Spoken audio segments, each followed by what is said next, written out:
tragedia en el mundo. Los palestinos huyen del norte de Gaza. Inminente ataque de Israel por tierra, mar y aire. Hay al menos, escuchen ya el número, 3.600 muertos. La semana pasada, cuando empezaba el conflicto, eran menos de 100. Acá en este programa hablamos con el embajador. La franja de Gaza en vilo.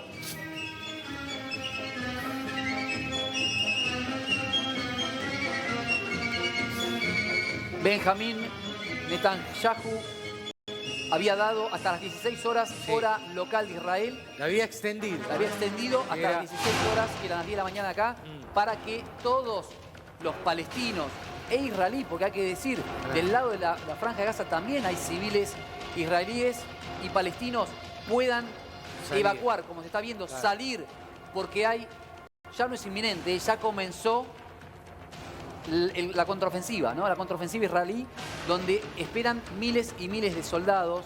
Ahora sí, por favor, amplíame la información, Alejandro. ¿Cuál es la situación ahora en Israel y qué se puede esperar, ¿no? Este conflicto bélico que yo creo que está empezando, como dijo su primer ministro. Sí, totalmente. Estamos viviendo una nueva guerra en el mundo. Hay que decirlo con todas las letras. No es solamente, como decías, una contraofensiva, una respuesta al ataque terrorista de Hamás. Es una guerra. Es una guerra. Y lo definió el gobierno israelí formalmente y oficialmente. Ahí estamos viendo en imágenes de fondo. Ah, no, esas todavía no, esas no están al aire.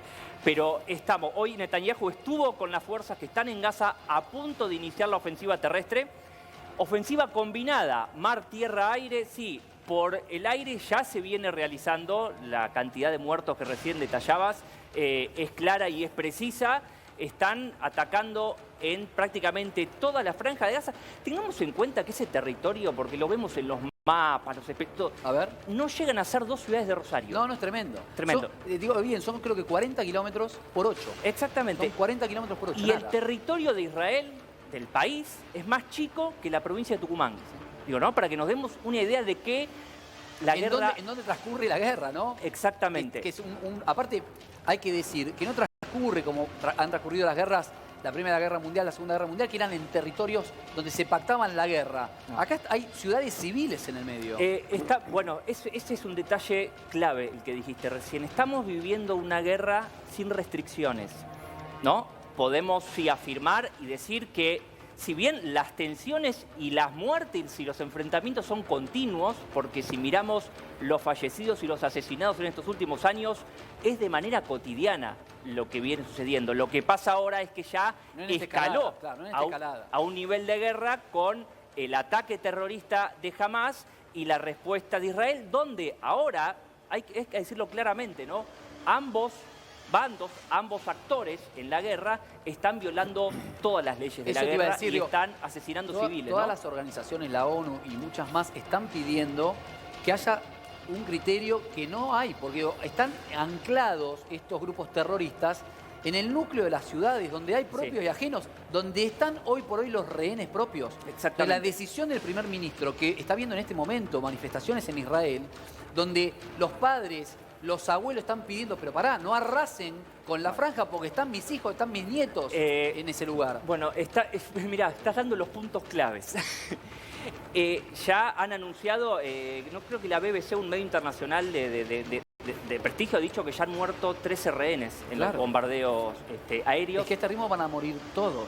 Bueno, van a morir todos. Yo creo que es la decisión política, se tomó esa decisión. Bueno, el gobierno de Israel, ¿qué viene pasando en los últimos años? Viene teniendo un giro hacia una extrema derecha. Los medios israelíes lo definen como el gobierno más halcón ultraderechista de la historia del país y viene aprobando leyes y viene dando un giro, esto lo publican los diarios israelíes, no lo digo yo, un giro autoritario. Bueno, de hecho, las manifestaciones previas al conflicto bélico tenían que ver con una reforma judicial donde la justicia dependía estrictamente del Poder Ejecutivo. Exacto. Y había, digamos, ya mucho malestar en Israel. Le generaba que una de las claves de la reforma era que la Corte Suprema no podía aducir la irracionalidad en las decisiones de gobierno, no podía derogar o detener leyes que el gobierno, porque el gobierno de ultraderecha de Israel viene aprobando leyes y viene tomando medidas que echan leña al fuego. Ahora, yo al quiero conflicto. preguntar algo que me parece, insisto, estamos en un momento crítico en, en Israel ahora, ¿no? En este minuto, mientras estamos analizando acá, hay cientos de heridos y de muertos en este instante, Sí. donde Israel está avanzando desmedidamente, a mi entender, porque hay civiles en retirada contra Gaza.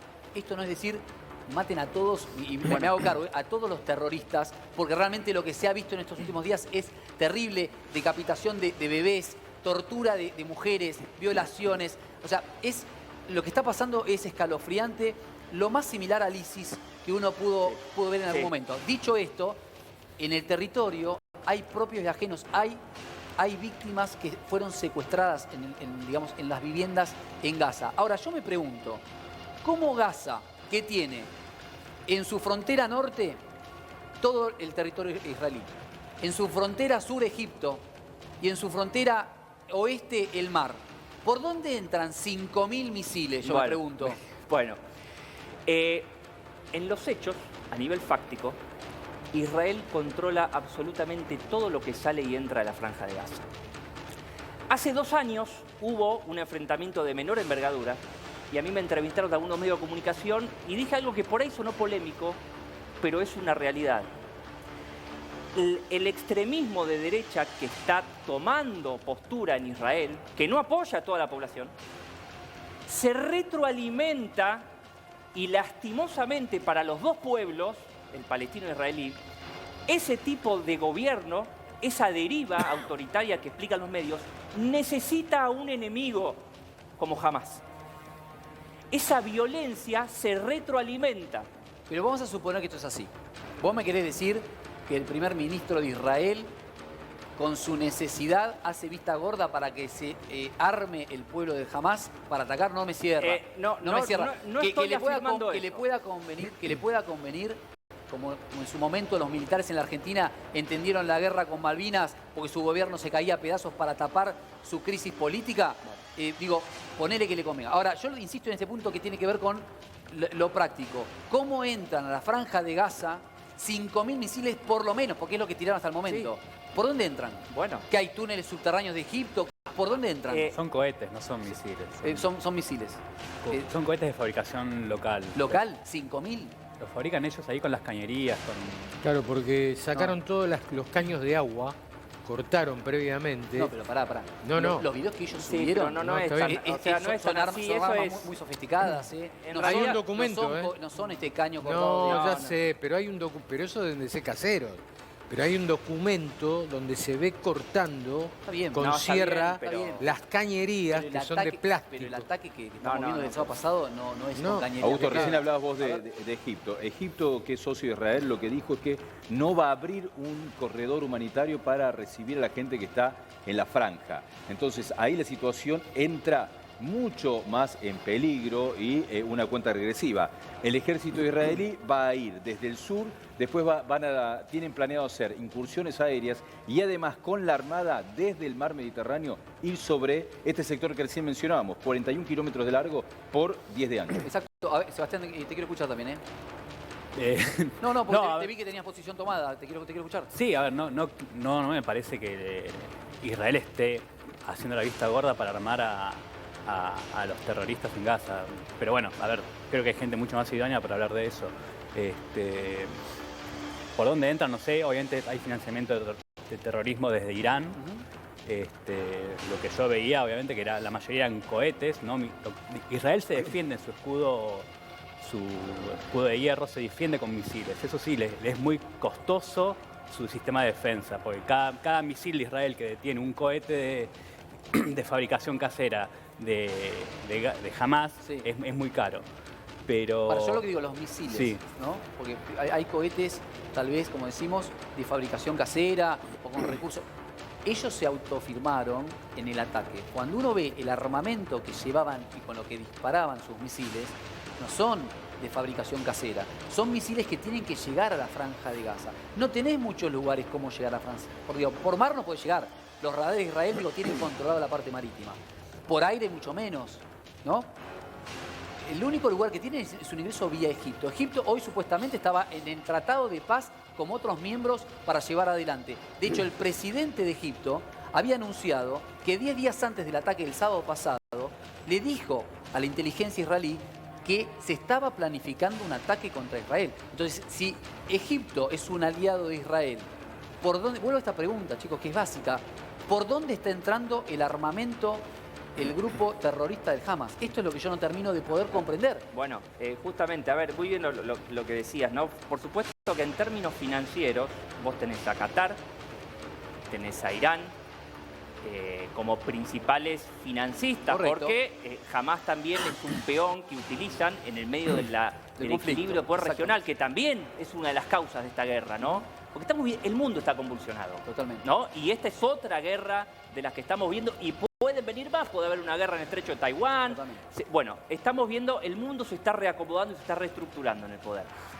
Más allá del financiamiento económico... Es la logística. Y la logística, porque tenés el uso de los caños para hacer los cohetes, los proyectiles, pero también tenés misiles de cierta tecnología que le permitieron atacar a Tel Aviv y otras ciudades más alejadas. Una cosa, vos fíjate, los efecticados de este ataque, que hay 3.600 muertes. Hay guerras que no mueren 3.600 personas. Exacto. ¿Se entiende? Hay guerras de mucho tiempo que no mueren más de 3.000 personas. Acá en una semana se llevó puesto a 3.000 personas, más de 3.000, 3.600. Este tipo por lo menos hasta ahora en el conteo. Este tipo de guerra, digo, estamos viendo muertos todo el tiempo, pero para que se comprenda, en la teoría de la guerra, Karl von Clausewitz, que era uno de los teóricos principales de la guerra, decía, bueno, que se corrió esa teoría porque era demasiado horrible, el concepto de guerra absoluta, donde no hay ningún tipo de restricción para cumplir mis intereses.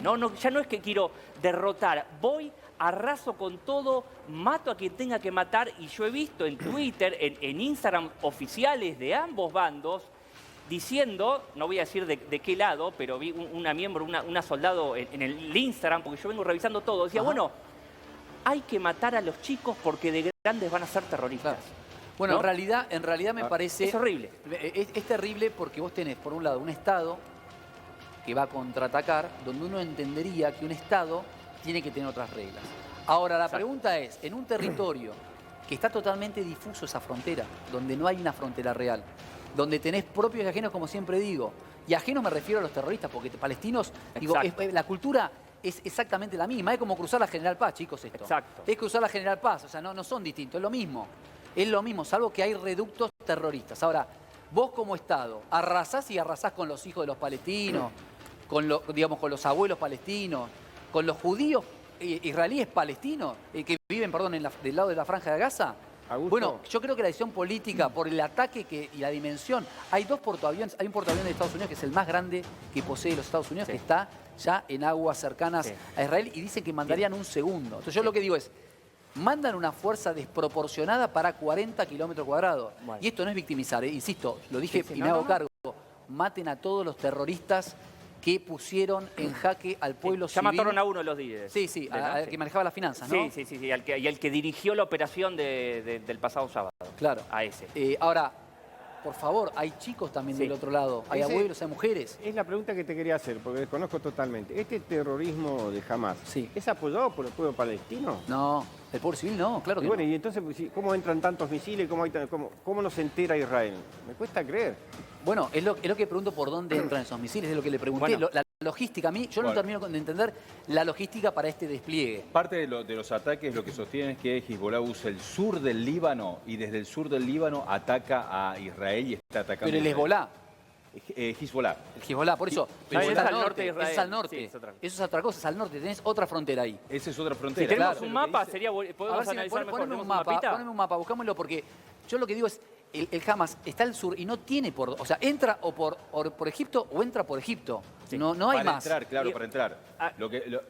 Después tenés el agua, pero en realidad está todo monitoreado y controlado. Pero vos me decís que van a entrar porque Israel hace 16 años... Yo no estoy diciendo eso. No, es una pregunta retórica. Tratando, porque tampoco tengo la respuesta a lo que vos estás preguntando. No la tengo. Pero estoy explicando cómo es el control. Hace 16 años que Israel mantiene un control y un bloqueo por mar, tierra y aire de toda la región, inclusive con un monitoreo satelital y de inteligencia de la frontera con Egipto. O sea, supuestamente teóricamente, nada de lo que entra o sale, incluso las personas, por eso, incluso los medios progresistas de Israel están diciendo, Pero, bueno, eso es una cárcel a cielo abierto. Pero Alejandro, escúchame algo. Si hay algo reconocido en el mundo entero, es el sistema de defensa de Israel, los sistemas de inteligencia de Israel, el servicio, el ejército que tiene Israel, tienen un escudo, lograron tener un escudo que no se ve, donde los misiles impactan. O sea, ¿podemos creer que van a entrar por mar sin que Israel, a 40 kilómetros, digamos, que no van a localizar que entran misiles por mar o por cielo? Es decir, que le sobrevuelan el espacio aéreo. Muchas veces para entender algunas situaciones de la política internacional, lo más importante son las preguntas, aunque no tengamos la respuesta. Pero yo digo, con lo que vas diciendo vos, y digo, tampoco quiero ser muy cuidadoso porque hay muchas víctimas y tenemos que ser como muy determinantes y claros acá. Pero yo digo, vos a veces hablás y entendés esto como una teoría de los dos demonios en algún punto. No, para nada. No en cabeza del primer ministro israelí, pero sí de factores de poder que financian y que de alguna manera ayudan a que estos conflictos puedan surgir. De Irán está claro, de Qatar está claro, pero del resto del mundo occidental... Irán está directamente en los medios oficiales, y yo vi el Twitter oficial de los gobernantes, están directamente apoyando la postura de Hamás. Eso oficial y formalmente en esta guerra, como históricamente sucede. No, acá no hay dos demonios. Esto es una guerra. Esto es una guerra sin restricciones. Hamás, que además de ser un grupo, aclaremos la situación de Hamás, Hamás es un grupo, una organización terrorista declarada por Estados Unidos, Israel, Canadá, la Unión Europea y otros países. Para que una organización sea considerada terrorista lo tiene que reconocer otro Estado. Hay varios acá ya que la reconocen. Hay varios que lo consideran agrupación terrorista, pero Hamás tiene un brazo político, además de tener el brazo militar. Y formalmente, aunque por la fuerza, viene gobernando la Franja de Gaza, entendamos. O sea, es una agrupación terrorista considerada por otros países, pero viene gobernando la Franja de Gaza enfrentada a la Autoridad Nacional Palestina, más dócil, podríamos decir de alguna manera, más moderada. Más democrática. Más democrática. O democrática, no más democrática. Pero que está democrática. Hoy tenemos levantamientos en Cisjordania también, con muertos también. Y tenemos levantamientos... Mientras te pido que vengas a la pantalla, lo sumo también con más información. Miguel, me ampliabas un poco los ataques que en estos momentos está sufriendo mucho palestino y mucho israelí, hay que decir, del lado de la Franja de Gaza. Contame un poco más.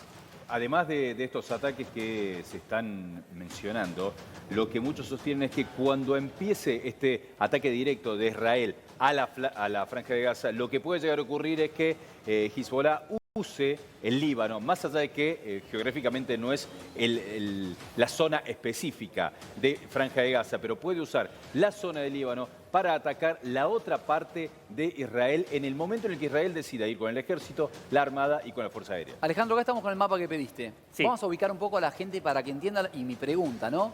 ¿Por dónde entra todo el armamento con el cual este grupo terrorista ha podido atacar a Israel? A ver, vos tenés toda esta parte, oficialmente y formalmente, controlada y vigilada por Israel.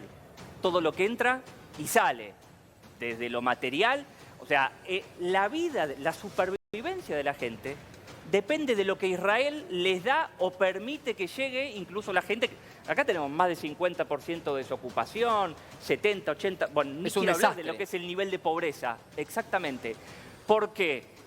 Porque, y esto ya es un análisis de política internacional. Sí, pero quiero saber hoy la guerra cómo está, digamos, tácticamente moviéndose. Bueno, ¿por dónde entra el armamento? ¿Por dónde se van a reubicar los grupos terroristas? Bueno, los grupos terroristas, por supuesto, que los están buscando, no podemos decir... Yo te voy a decir que en casas de civiles, bueno, en búnkers. En cualquier lado.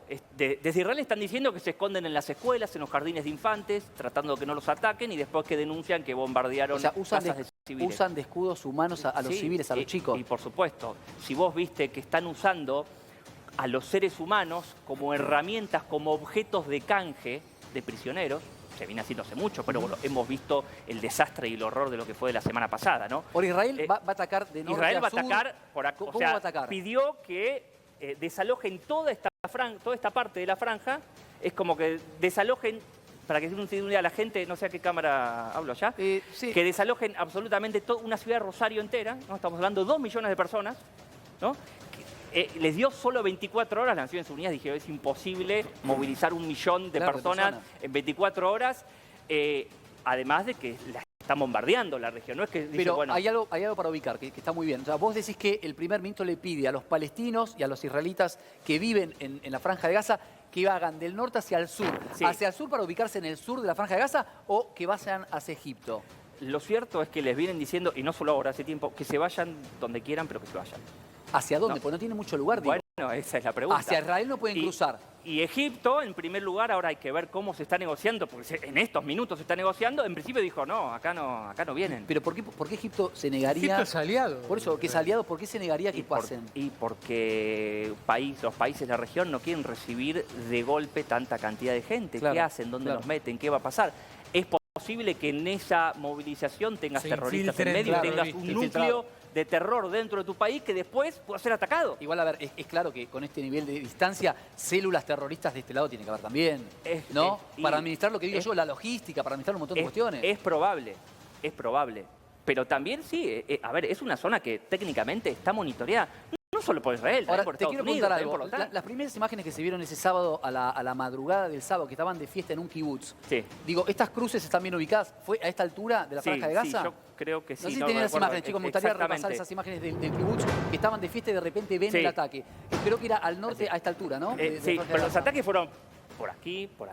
Salieron hacia varios lados. Obviamente que la cuestión de la fiesta, donde había de distintas nacionalidades, fue lo que más se vio porque fue lo más gráfico, horrorífico, ¿no? Y lo más inhumano, ¿no? Pues estamos viendo acciones inhumanas. Se deshumaniza al otro en la guerra muchas veces y acá lo vemos de la peor manera aparte, porque se mezcla la religión, se mezcla lo emocional, el fanatismo, exactamente, esa es la palabra, fanatismo. De hecho, ahora en un rato vamos a hacerlo, pero hay ciudadanos en distintas partes del mundo recibiendo violencia en manifestaciones, que ahora en instantes vamos a también a contar porque hay víctimas inclusive ya en otras partes del mundo. Ahora, Augusto, viendo el mapa, ¿cuánta razón tenés? ¿Por dónde ingresaron esa cantidad de armas? O sea, ¿por dónde es más gráfico? Algunas teorías hablan de túneles, para poder ingresar parte de, digamos, de ese armamento. Hay túneles.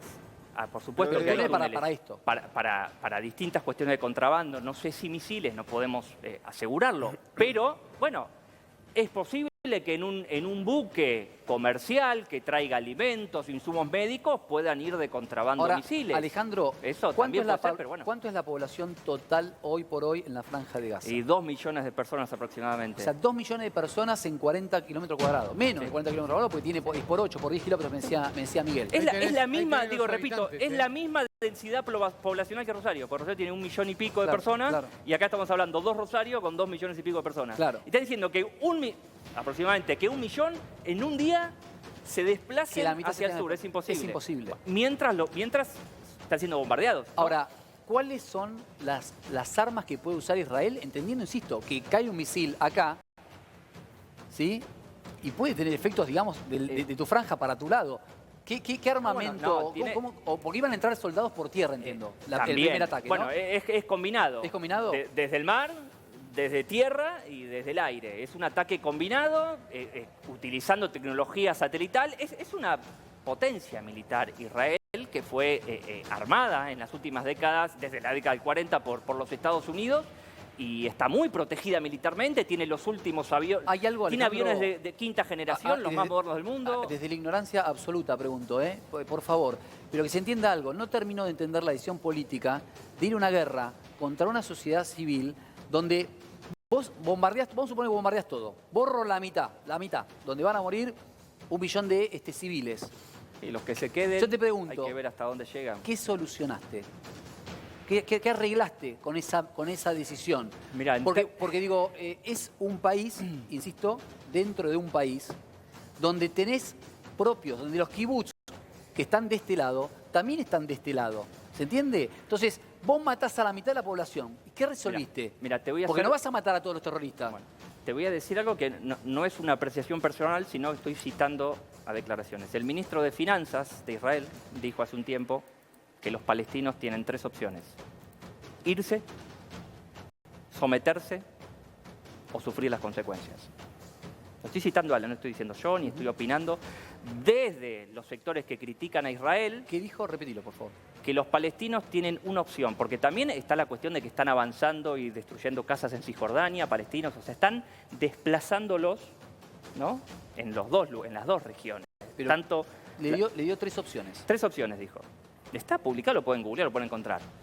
Irse, someterse a lo que tengan que someterse, o sea, permanecer en esta cárcel a cielo abierto como la definen israelíes, en los medios de comunicación israelíes, los que son críticos del gobierno, o sufrir las consecuencias. Estaríamos en la tercera. Sufrir las consecuencias. Ahora están sufriendo las consecuencias. A ver, que el ataque de Hamás provocó la reacción, es así, y muy bien lo que vos decías. Pero lo que estamos viendo ahora también es un ataque sin cuartel, sin miramientos de la condición humana del otro, ni siquiera de la población civil. Y bueno, podemos ver... ¿Israel tiene las manos sueltas para tomar decisiones de esta envergadura? ¿Vos estudiaste estrategia militar en algún momento? No, porque no. Una de las claves... En estrategia militar, el objetivo principal es mantener la libertad de acción, ¿no? Para someter al enemigo. La libertad de acción, hoy, de Israel, la tiene y está avalada por el apoyo occidental, de Estados Unidos y de la Unión Europea. Claro. Porque si vos vas al Consejo de Seguridad de las Naciones Unidas y decís, bueno, hagamos algo para frenar esto... No, pero aparte, digo, es otro país, si en Estados otro lugar, Unidos no tiene manera de hacer esto. No, a ver, la ONU podría, a través del Consejo de Seguridad, decir, bueno, ¿sabes qué? Voy yo con los cascos blancos, todo, y paramos esto. Me encargo yo. Pero si los 5 miembros permanentes no lo aprueban todos ellos, no pasa nada. Estamos hablando de Estados Unidos, Rusia, China, Francia y Gran Bretaña. Entonces, no va a pasar. Entonces, Israel tiene libertad de acción.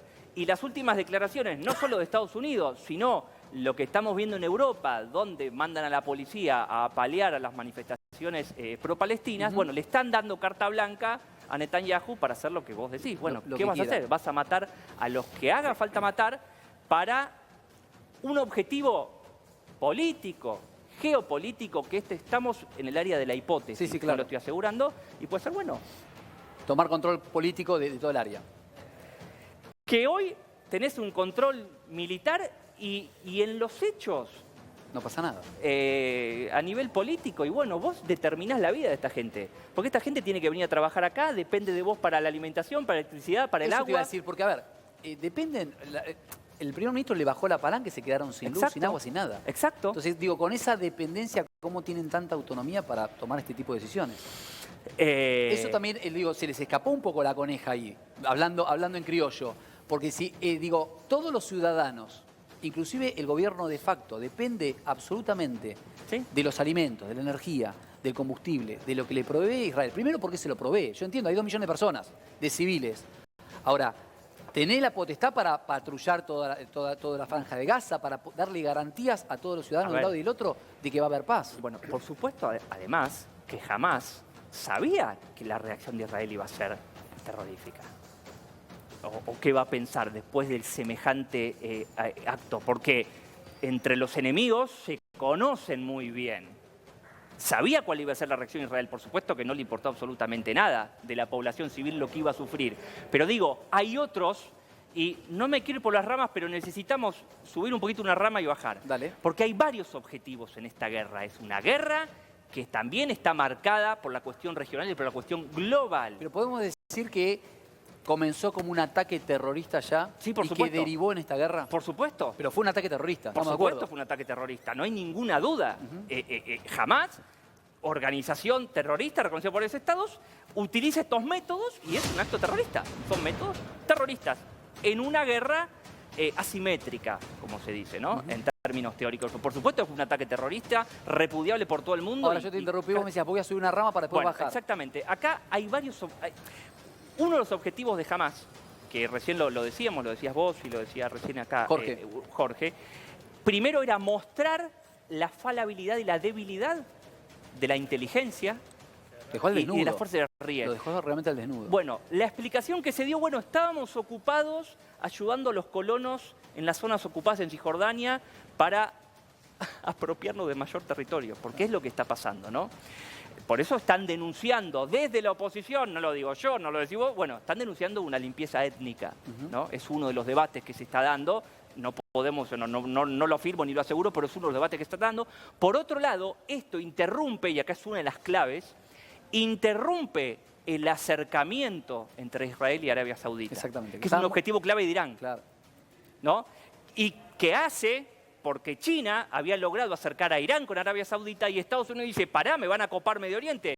Bueno, yo te acerco a Arabia Saudita con Israel. Entonces tenés a las dos grandes potencias enfrentarse en una región donde las potencias regionales también están enfrentadas y en medio están los pueblos israelíes y palestinos que sufren. Así es la historia de la humanidad. Ahora, atrás de todo esto, como casi siempre, hay factores económicos que tienen que ver con los recursos de muchos de los países que estás vos describiendo y de un lugar geopolítico estratégico donde se plantea la disputa para ver en este nuevo orden mundial quién termina ganando, ¿no? Sí. Ahora, hoy ese nuevo orden mundial ya se discute y yo creo que eso ya es haber perdido un escalón, porque digo, esto hace 50 años atrás no se discutía. Bueno, el orden mundial era del norte hacia el resto del mundo. Exacto. Bueno, el tema es que estamos viviendo un siglo clave en el cambio de la historia universal. Estamos viendo, ¿no? Estamos viendo cambios que no se vivían desde hace 5 siglos, cuando las potencias occidentales descubrieron, colonizaron los nuevos continentes, hicieron las potencias y Occidente pasó a ser el sector más rico y poderoso del planeta. Después de las potencias europeas pasó a Estados Unidos y ahora el equilibrio de poder, que es otra clave, está volviendo hacia el continente asiático, con China a la cabeza. Estamos viendo una transición de la hegemonía del poder mundial hacia el continente asiático y Occidente intenta evitarlo. Por eso tenemos tantas tensiones en toda la franja euroasiática. En Ucrania, en Medio Oriente, en el estrecho de Taiwán. En Irán. En Irán. Que no, a ver, hubo senadores republicanos que reclamaron por atacar Irán. A ver, recordemos, estamos hablando de Irán, un país que condenó a Cristiano Ronaldo por abrazar una artista iraní. ¿Era fake news? Ah, ok, pues salió por todos lados, por todos los portales estuvo. Yo, creo que la embajada iraní en España negó eso, fue lo que dijeron. Pero bueno, ¿sabés qué pasa? Pero ¿sabés que yo creo que salió a negarlo? Me parece porque era un escándalo global, bueno, en el medio de este conflicto, ¿no? No, pero ahora lo que vamos a tener también es, como pasó con la guerra en Ucrania, un estallido de narrativas difundiendo, incluso a través de medios grandes, medios de comunicación grandes, porque esa noticia la vimos en medios de comunicación tradicionales. Por eso te digo. Bueno, que también juegan y operan con las agencias de seguridad y servicios de inteligencia. Aparte, para ser justo, tiene un correlato con la administración que hacen con su ley, se puede decir, para con las mujeres.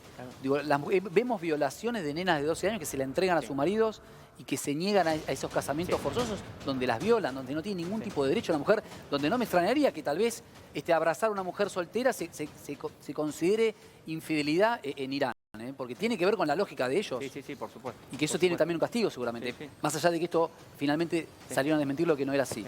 Ahora, uno pregunta también, ¿no? Porque el gobierno de Benjamín pide la devolución inmediata de todas las víctimas que están siendo secuestradas al día de hoy. Ahora, en la cabeza del Hamas, en una negociación, ¿eso es posible o es formalmente un pedido que saben que de ninguna manera va a suceder? No, a ver, es común y es habitual en las últimas décadas esa negociación de intercambiar prisioneros por prisioneros del otro. ¿Y el Hamas ha accedido a eso?